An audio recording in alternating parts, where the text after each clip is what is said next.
इतिहास की दुनिया में आपका अभिनंदन। मित्रों, इतिहास पाठ में आज हम जानेंगे शुंगों के विषय में। शुंगों के सिलसिले में अब तक हम 5 बार मिल चुके हैं और आज छठी बार मिल रहे हैं। मेरे पास जो किताब है उसका नाम है प्राचीन भारत का राजनीतिक तथा सांस्कृतिक इतिहास, जिसे लिखा है प्रोफेसर विमल चंद्र पांडे ने। मित्रों, पिछले अंक में हमने जाना कि पुष्यमित्र शुंग का साम्राज्य विशाल था। प्रतीत होता है कि उसका विशाल साम्राज्य अनेक राज्यों का संघ था, जिनमें अनेक शासक राज्य करते थे, उसका काम देखते थे और वे अपने आंतरिक विषयों में स्वतंत्र थे। अनेक राज्यों पर तो पुष्यमित्र शुंग के पुत्र शासन करते थे। वायु पुराण कहता है कि एक ही समय में उसके 8 पुत्र विभिन्न राज्यों में काम देख रहे थे। मालविकाग्निमित्रम उसके पुत्र अग्निमित्र को विदिशा का शासक यानी गोप्ता घोषित करता है। अयोध्या अभिलेख से प्रकट होता है कि कौशल प्रदेश पर सेनापति पुष्यमित्र का छठा पुत्र अथवा भाई राज्य कर रहा था। राज्य के अन्य अधिकारी भी थे। अयोध्या अभिलेख धनदेव को कौशल का गवर्नर सिद्ध करता है। वसुमित्र के उदाहरण से प्रकट होता है कि राजकुमार सेना का संचालन करते थे। जहां तक राजा की स्थिति का प्रश्न है, मनु का यह कहना है कि राजा 8 लोकपालों के अंशों से बनकर बनता है। मनु की दृष्टि में राजा का पद दैवी था, स्वयं राजा नहीं। प्राचीन भारत में राजा की तुलना विभिन्न देवताओं से की गई है, जिससे वह उनकी भांति आचरण करे। अनाचारी राजा को दैवी नहीं माना जाता था। शुंगकालीन राजा निरंकुश नहीं थे। उनकी सहायता के लिए एक मंत्री परिषद होती थी।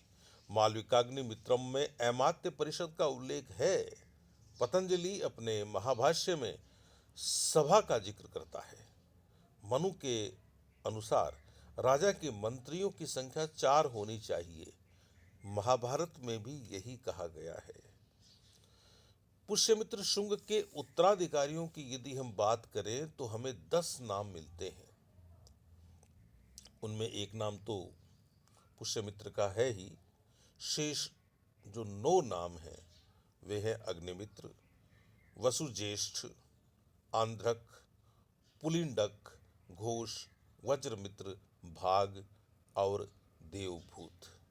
यानी पुष्यमित्र शुंग का जो वंश था, शुंग वंश, उसमें 10 राजा हुए। पहला राजा पुष्यमित्र स्वयं और बाद के 9 जो मैंने अभी बताए, इन सब ने मिलकर 112 वर्ष तक शासन किया। पुष्यमित्र के पुत्र और उत्तराधिकारी अग्निमित्र का नाम मालविकाग्निमित्र में मिलता है। इस नाटक से प्रकट होता है कि वह विदिशा का शासक था, बता भी चुका हूँ। रोहिलखंड में अनेक ताम्र मुद्राएं प्राप्त हुई हैं, जिन पर अग्निमित्र का नाम मिलता है। जायसवाल महोदय का मत है कि इन मुद्राओं का अग्निमित्र अग्निमित्र शुंग ही है, परंतु कनिंघम ने इसका विरोध किया है। कनिंघम के अनुसार अग्निमित्र उत्तरी पांचाल का कोई स्थानीय शासक था जो मुद्राओं में अंकित है। अपने मत की पुष्टि में कनिंघम का कथन है कि अग्निमित्र की उपर्युक्त मुद्राएं पांचाल के बाहर नहीं मिलती। अग्निमित्र के पश्चात वसुज्येष्ठ राजा हुआ। कुछ मुद्राओं पर जेठ मित्र का नाम मिलता है, शायद दोनों एक ही थे। कुछ विद्वानों के मतानुसार कोसम में प्राप्त एक पाषाण खंड पर अंकित एक लेख में इस नरेश का नाम मिलता है। वसुज्येष्ठ के पश्चात वसुमित्र राजा हुआ। मालविकाग्निमित्रम के अनुसार यह पुष्यमित्र का पौत्र और अग्निमित्र का पुत्र था। वायु पुराण में वसुमित्र का उत्तराधिकारी मिलता है आंध्रक। विष्णु पुराण में उसका नाम औद्रक, भागवत पुराण में भद्रक और मत्स्य पुराण में अंतक मिलता है। पबोसा अभिलेख के अनुसार उदाक के 10वें वर्ष में राजा बृहस्पति मित्र के मामा आषाढ़ सेन ने कस्पीय अरहतों के लिए एक गुफा का निर्माण किया था। एक अन्य पबोसा अभिलेख से प्रकट होता है कि आषाढ़ सेन अहिच्छद्र का राजवंशी था। अहिच्छद्र उत्तरी पांचाल की राजधानी थी। डॉक्टर जायसवाल का मत है कि पबोसा अभिलेख में उल्लिखित उदाक शुंग नरेश औद्रक है। अहिच्छद्र में आषाढ़ सेन का वंश औद्रक के अधीन सामंत वंश के रूप में शासन करता है। पबोसा अभिलेख में उदाक के साथ राजा शब्द नहीं मिलता, इसलिए नहीं कहा जा सकता कि वह कोई राजा था या नहीं। आंध्रक के बाद में पुलिंडक, घोष और वज्रमित्र राजा हुए, लेकिन इनके विषय में ऐतिहासिक जानकारी नहीं है। बाद में जो शुंग नरेश बना वह था भाग। डॉक्टर भंडारकर आदि विद्वानों के मतानुसार इस राजा का समीकरण विदिशा के एक गरुड़ स्तंभ लेख में उल्लेखित महाराज भागभद्र से होना चाहिए, जिसके अनुसार यूनानी नरेश एंटिआलकिडस ने अपने राजदूत हेलिओडोरस को भारतीय नरेश भागभद्र की राजसभा में भेजा था। यह राजपूत धर्म का अनुयायी था। अब ये राजपूत धर्म लिखा है प्रोफेसर वीसी पांडे ने, यह तो वैदिक धर्म ही हो गया। इसने विष्णु भगवान के प्रति अपनी भक्ति का प्रदर्शन करते हुए विदिशा में गरुड़ स्तंभ स्थापित करवाया था। इस गरुड़ स्तंभ लेख में दम, त्याग और अप्रमाद का उल्लेख मिलता है। इन गुणों का उल्लेख ठीक इसी रूप में महाभारत में भी हुआ है।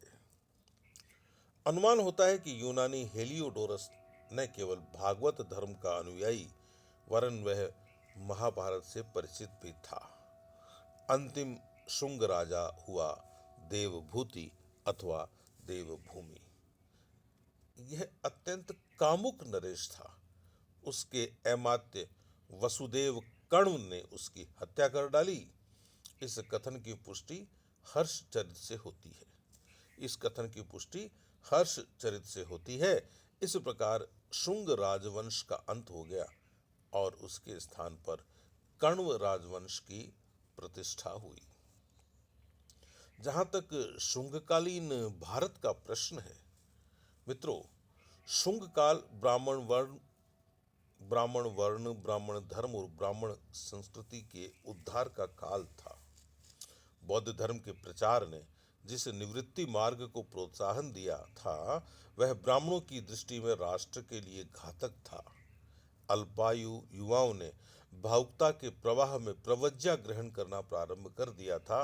अनेक गृहस्थ अपने आश्रितों की जीविका का उचित प्रबंध किए बिना ही संसार त्याग रहे थे। स्त्रियों का भिक्षुणी वृत्ति ग्रहण करना समाज के एक वर्ग की दृष्टि में नितांत आपत्तिजनक था। राज्य की दृष्टि में संघ एक पावन संस्था बन गया था। उसके भिक्षु भिक्षुणी राजदंड की पहुंच के बाहर थे।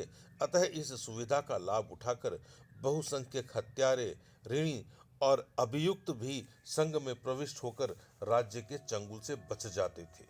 बहुसंख्यक आलसी मनुष्यों के लिए भिक्षु जीवन निश्चिंतता का साधन था। इस प्रकार के मर्यादा विहीन निवृत्ति मार्ग ने राष्ट्र के लिए एक भारी संकट उत्पन्न कर दिया था। अतः ब्राह्मण व्यवस्थाकारों की दृष्टि में बौद्ध धर्म द्वारा प्रचारित श्रमण वृत्ति सर्वथा परित्याज्य बन गई थी। मित्रों, मैं पहले ही कह चुका हूं कि डॉक्टर वीसी पांडे इस बात पर ज़्यादा जोर देते हैं कि पुष्यमित्र शुंग के नेतृत्व में राष्ट्र का उद्धार हुआ और वह उसके ब्राह्मण होने के कारण हुआ।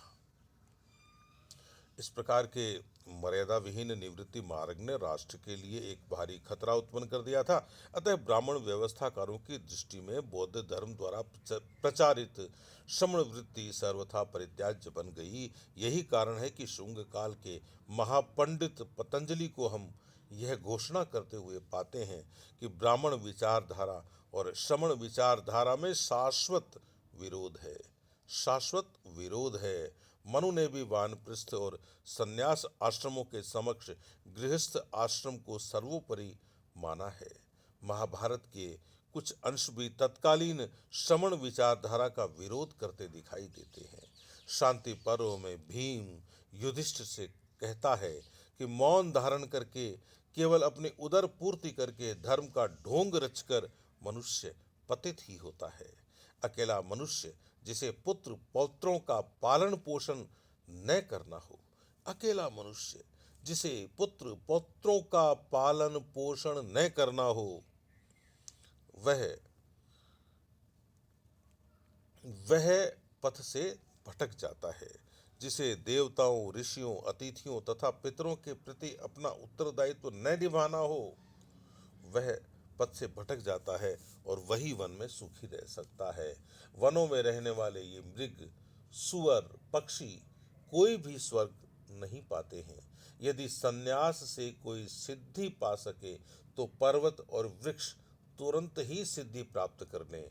इस प्रकार हम देखते हैं कि शुंग काल में श्रमण विचारधारा का विरोध हुआ। अशोक के अहिंसा प्रचार ने ब्राह्मण यज्ञ को समाप्त सा कर दिया था।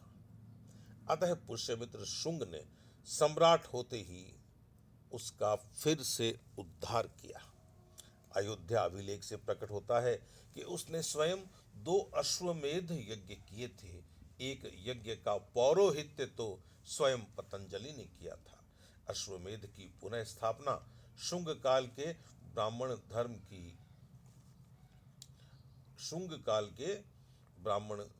धर्म की स्थिति प्रकट करती है। बौद्धों की आत्यंतिक अहिंसा का भी इस काल में विरोध हुआ। कोई संदेह नहीं कि निरर्थक हिंसा का ब्राह्मण व्यवस्थाकार भी विरोध करते थे, परंतु यज्ञों में पशु हिंसा अनिवार्य थी। धार्मिक अनुष्ठानों पर मांस भक्षण आवश्यक था। यही कारण है कि इस समय वैदिकी हिंसा हिंसा न भवति जीवो जीवस्य भोजनम के आधार पर सीमित हिंसा को धर्म विहित घोषित किया गया। इस काल में ब्राह्मण पुष्यमित्र ने अपने प्रज्ञा दुर्बल स्वामी की हत्या करके राज सिंहासन प्राप्त किया था। मनु उसके इस कार्य का समर्थन करता है। वह कहता है कि वेद विद ब्राह्मण सेनापतित्व, राजदंड और एकाधिपत्य का अधिकारी होता है।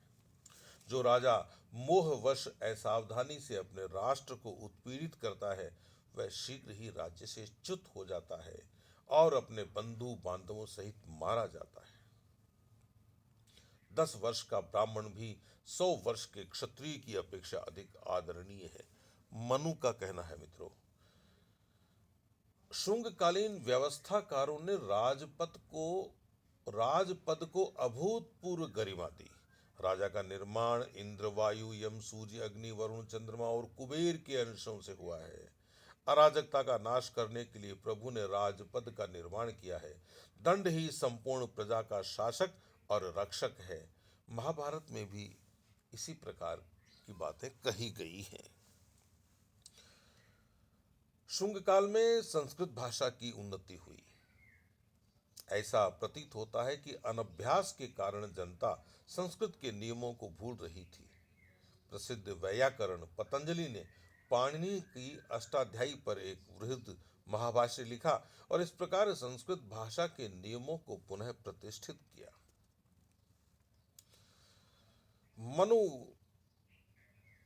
स्मृति का जो रचना काल है, वह ब्यूलर ने 200 ईसा पूर्व से लेकर 200 ईस्वी के बीच माना है और डॉक्टर जायसवाल कहते हैं कि यह शुंग काल की रचना है। ब्राह्मण राज्य की स्थापना के साथ वर्णाश्रम धर्म के आधार पर समाज की नई व्यवस्था की गई। इसकी जानकारी हमें मनुस्मृति से मिलती है। महाभारत की रचना पहले हो ही चुकी थी, लेकिन उसमें समय समय पर बदलाव आता गया। ऐसा प्रतीत होता है कि शुंग काल में भी महाभारत का नया संस्करण सामने आया और उसमें समाज में उदीयमान नवीन विचारधाराओं को शामिल किया गया। कुछ विद्वान तो कालिदास को भी शुंग काल में रखते हैं। जनश्रुति के अनुसार कालिदास विक्रम की राजसभा में था, जिसने 59 ईसा पूर्व में एक संवत चलाया था। कालिदास और अश्वघोष की रचना में कहीं कहीं बड़ा साम्य मिलता है। अश्वघोष ईसा की प्रथम शताब्दी में हुआ, अतः हम कालिदास को उसके पूर्व का नहीं मानते, तो हमें यह स्वीकार करना पड़ेगा कि उसने अश्वघोष की नकल की, जो कि असंगत प्रतीत होती है। कालिदास ने अपने मालविकाग्निमित्रम में शुंग वंश की घटनाओं का उल्लेख किया है। ये तीनों तर्क निर्बल हैं। चंद्रगुप्त द्वितीय ने भी विक्रमादित्य की उपाधि धारण की थी, अतः कालिदास उसकी राज्यसभा में हो सकता है। कालिदास ने अश्वघोष से कुछ बात अवश्य ली थी, अवश्य ग्रहण की थी, लेकिन उसे आकर्षक रूप में रखा ही है, इसे नकल नहीं कहा जा सकता। रही शुंग काल की घटनाओं की बात, तो परवर्ती लेखक भली भांति अतीत की घटनाओं को अपनी रचनाओं का विषय बना सकता है।